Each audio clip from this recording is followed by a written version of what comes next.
Congrats. You are about to receive everything that you want effortlessly. And how do I know that? Because first of all, you wouldn't be seeing this video unless you were open to these ideas, to these truths about reality, about your capability.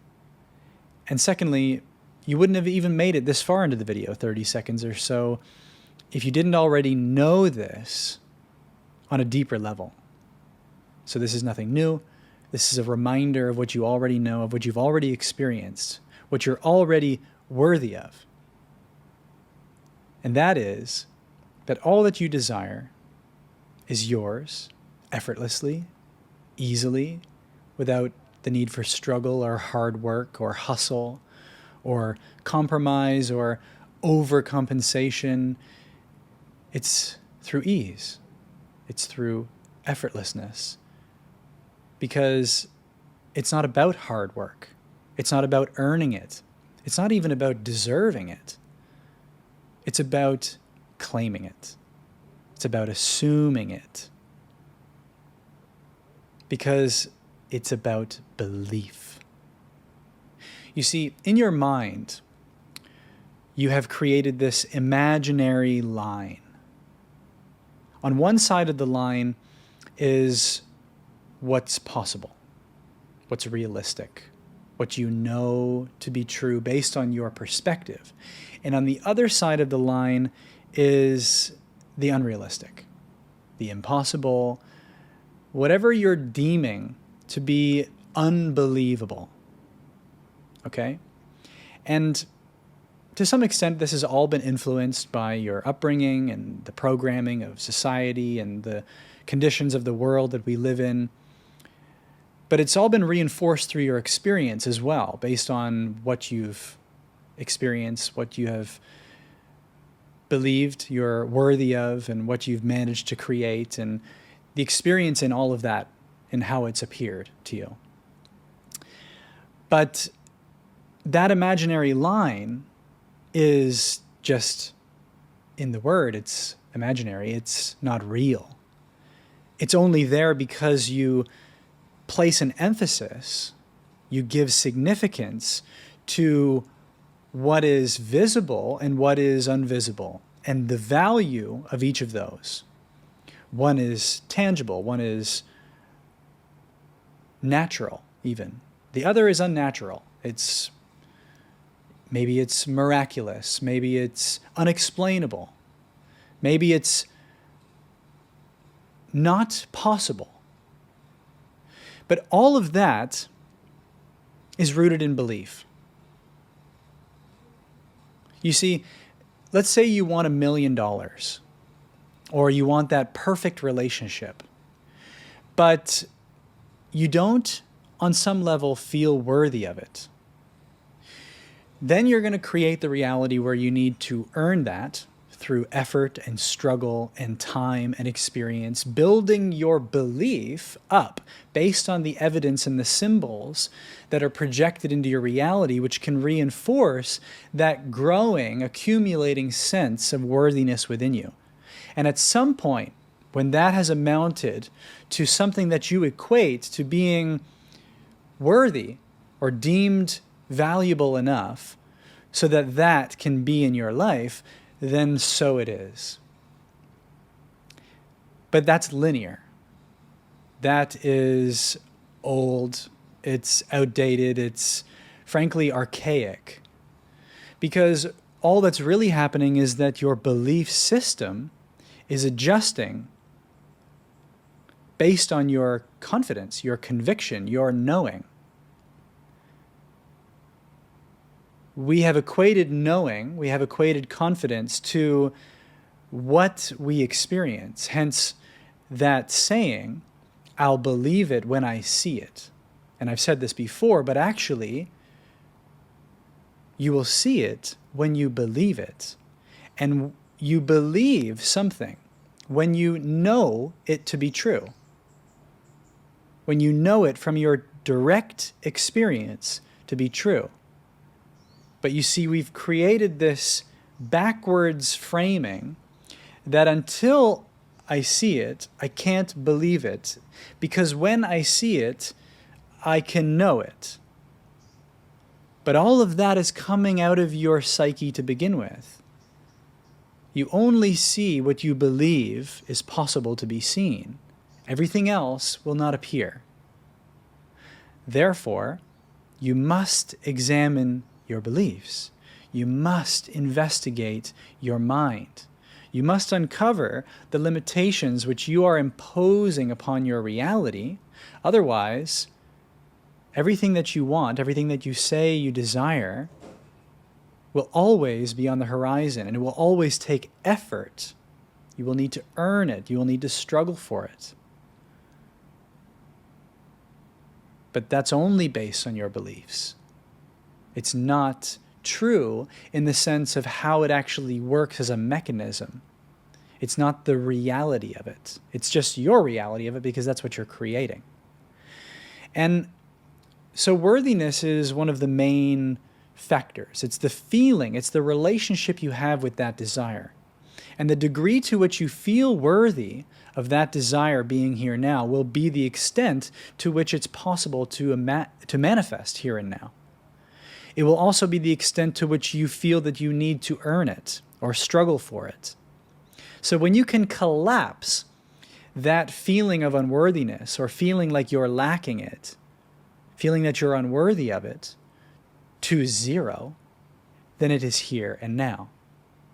And if for whatever reason you have done that and it's still not here, it's because there are periphery or extra conditional factors which you are assuming around that desire, which are preventing it from manifesting.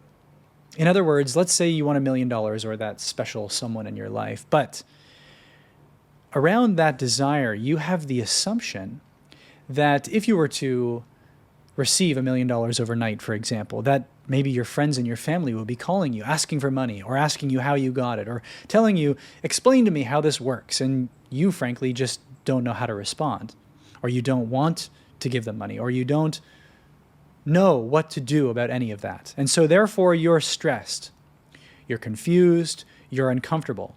Those feelings are superseding your quote-unquote desire for that manifestation, because the problems that are created around that solution or that manifestation are actually greater or more significant to you than the actual manifestation itself. So therefore, you will keep it at bay. The same goes for the relationship.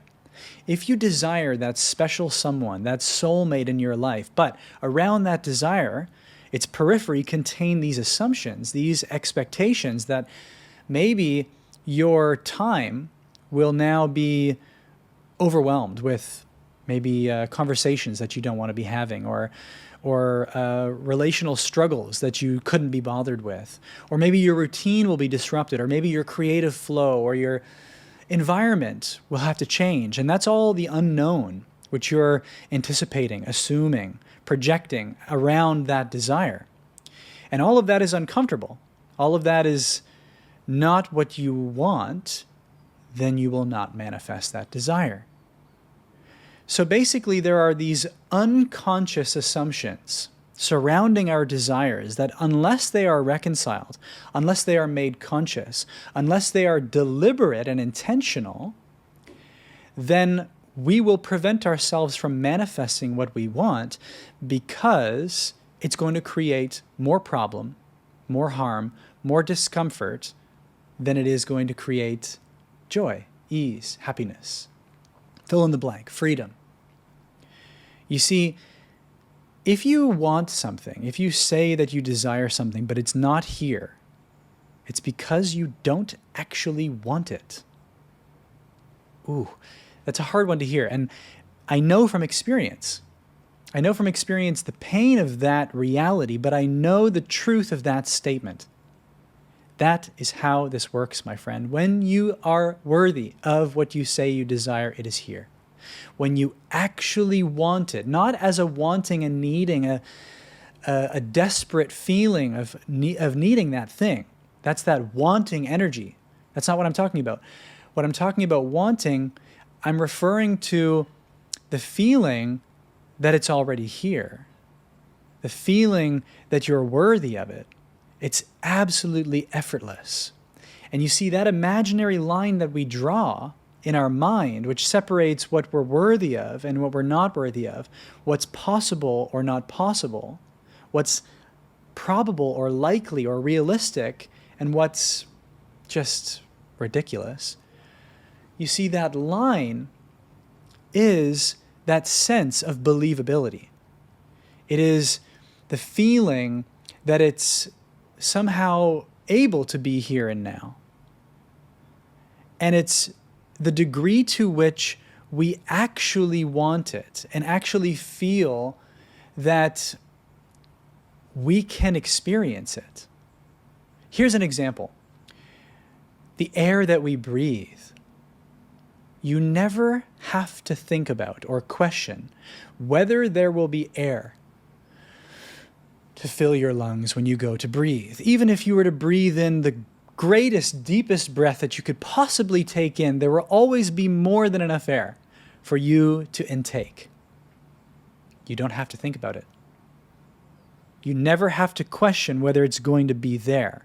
And therefore, you almost take it for granted. You don't need to feel grateful for it, even though that would be a great step in terms of the desire that you have to feel grateful for it before it's here. But it's so assumed, it's so known to be true, it's so ingrained, programmed into your belief system that there is air always there to breathe, that you just breathe. It's automatic, it's unconscious, it's just natural. But your desires that you don't experience are unnatural to you because there's that imaginary line. You have to earn it. You have to work hard for it. You have to struggle for it. If you were to apply that same logic to breathing, think about how crazy that would be.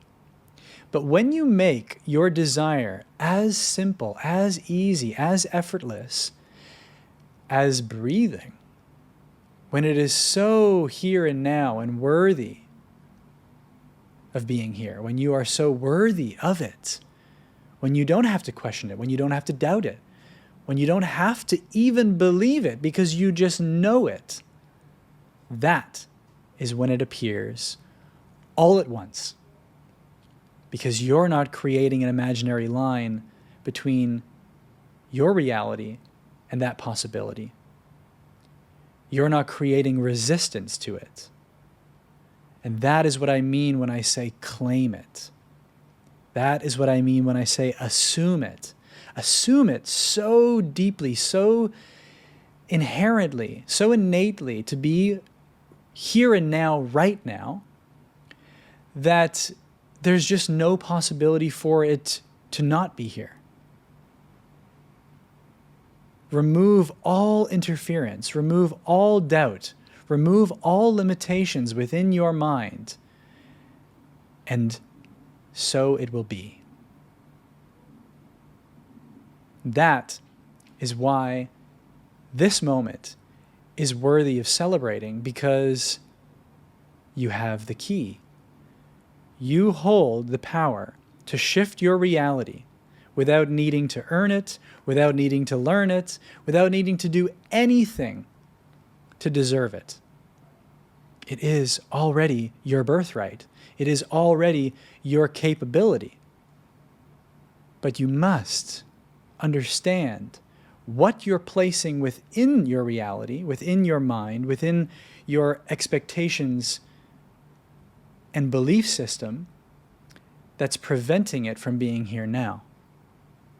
And once you reconcile that, once you make that intentional and deliberate, once you make all of that conscious, then so it is.